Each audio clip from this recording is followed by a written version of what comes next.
മലയാളികൾക്ക് ഏറെ പരിചിതമായ നടിയാണ് ശിവദ.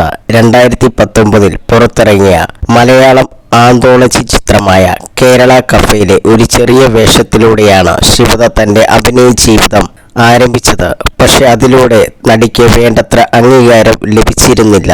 പിന്നീട് ടെലിവിഷൻ വീഡിയോ ജോക്കിയായി ജോലി ചെയ്ത ശിവദ 2011 പുറത്തിറങ്ങിയ ലിവിംഗ് ടൂതർ എന്ന ചിത്രത്തിലൂടെയാണ് നായികയായി എത്തുന്നത്.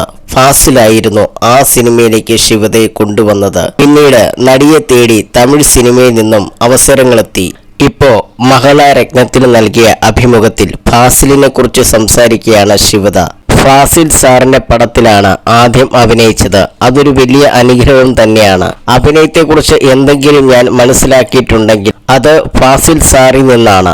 ഇന്ന് ഞാൻ ഇവിടെ ഇരിക്കാൻ കാരണം ഫാസിൽ സാറാണ്. എന്റെ ഗുരുനാഥൻ ഫാസിൽ സാറാണ്. തമിഴ് സിനിമയിലേക്ക് എന്നെ വിളിച്ചത് ഫാസിൽ സാറിന്റെ പടത്തിലെ നായിക എന്ന ലേബലിലാണ്. ഫാസിൽ സാറിനോടുള്ള അവരുടെ ആരാധനയും ബഹുമാനവും ഞാൻ നേരിട്ട് കണ്ട് മനസ്സിലാക്കിയതാണ്. സാറിന്റെ പടത്തിലെ നായികയായതുകൊണ്ട് നമ്മളെയും അവിടെ ആദരിക്കപ്പെടുകയാണ്, ശിവദ പറഞ്ഞു.